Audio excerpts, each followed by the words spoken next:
actually happens to our brains on smartphones? Here are the 3 things you should know.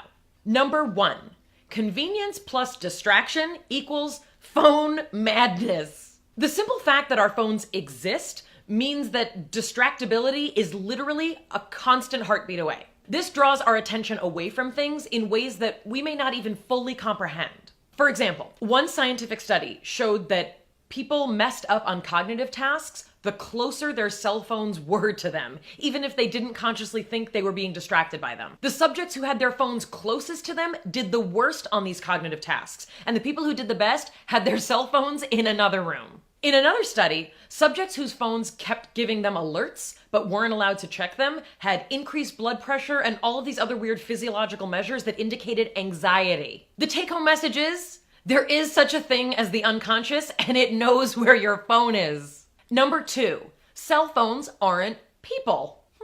Are we sure about that?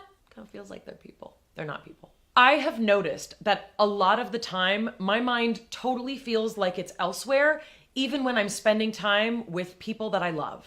A lot of the reason is that I'm constantly being pulled away to check messages and pictures and social media accounts of people that I'm not even in the same room with. I can see that many of my relationships have started to suffer because of my persistent obsession with looking at people and places and things on my phone that I can't even control. My kids have pointed out that my phone use has increased. I've started using my phone at the dinner table and they have to remind me to turn it off. The thought that external forces can be negatively impacting my relationships is really freaking me out. The take-home message has to be, people in your life in person have to be more interesting than the people on our phones. Number 3, the Google effect. Even though having a phone feels like you have all of this information constantly accessible to you right at your fingertips, sociologists are actually finding that thinking that information is constantly available to you actually makes you less likely to consciously remember information. This is called the Google effect, and the basic premise is, the more you think that you can Google information, the less your brain has to work towards internally encoding it as part of your knowledge. So if you want to look up what year the Spanish Civil War was, knowing that you can Google it is a totally different brain process than knowing that you need to look that information up and have it as part of your brain,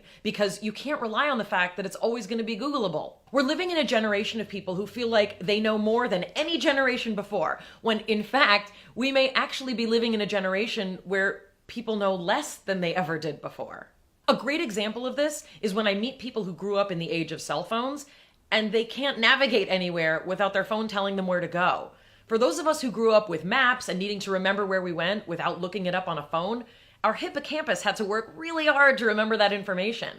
People who grow up with phones and a disembodied voice telling them where to go are not encoding that information into the region of the brain responsible for mapping the world. Take-home message, you still need to learn things and retain them. You're not a robot. I don't mean to sound like a big anti-cell phone meanie, like put away your phone. Why are you looking at your phone? Go outside and play, put that phone down.